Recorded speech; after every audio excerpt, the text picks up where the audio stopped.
నమస్కారం అండి. Welcome to our channel KPS Kannayya. ఈరోజు మనం తెలుసుకోబోయేది రాఖీ పండుగ గురించి. రాఖీ పండుగ అనగానే మనకు ఏం గుర్తొస్తుంది?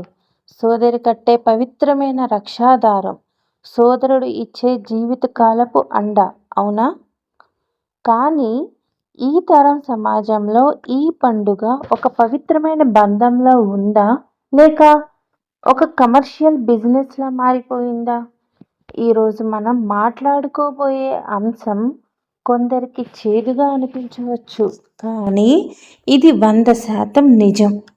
ఒకప్పుడు రాఖీ కట్టడానికి రూపాయి ఖర్చు లేని దారం చాలు, మనస్ఫూర్తిగా దీవించే ఒక అన్న చాలు. కానీ ఈరోజు ట్రెండ్ మారిపోయింది.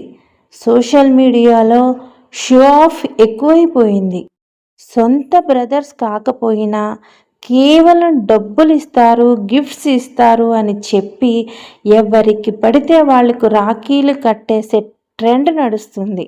అన్నిటికంటే బాధాకరమైన విషయం ఏంటంటే, సోదరి అడిగిన కాస్ట్లీ గిఫ్ట్స్ లేదా మనీ ఒకవేళ సోదరుడు తన ఆర్థిక పరిస్థితి వల్ల ఇవ్వలేకపోతే అతనిపై కోపడడం, అతనికి వాల్యూ ఇవ్వకపోవడం, చివరికి ఒక శత్రువులా చూడడం కూడా మనం చూస్తున్నాం. నా బ్రదర్ నాకు ఇంత డబ్బు ఇచ్చాడు, అంత గోల్డ్ ఇచ్చాడు అని ఇన్స్టాగ్రామ్, యూట్యూబ్ రీల్స్లో చెప్పుకోవడమే పండుగ అనుకుంటున్నారు చాలామంది.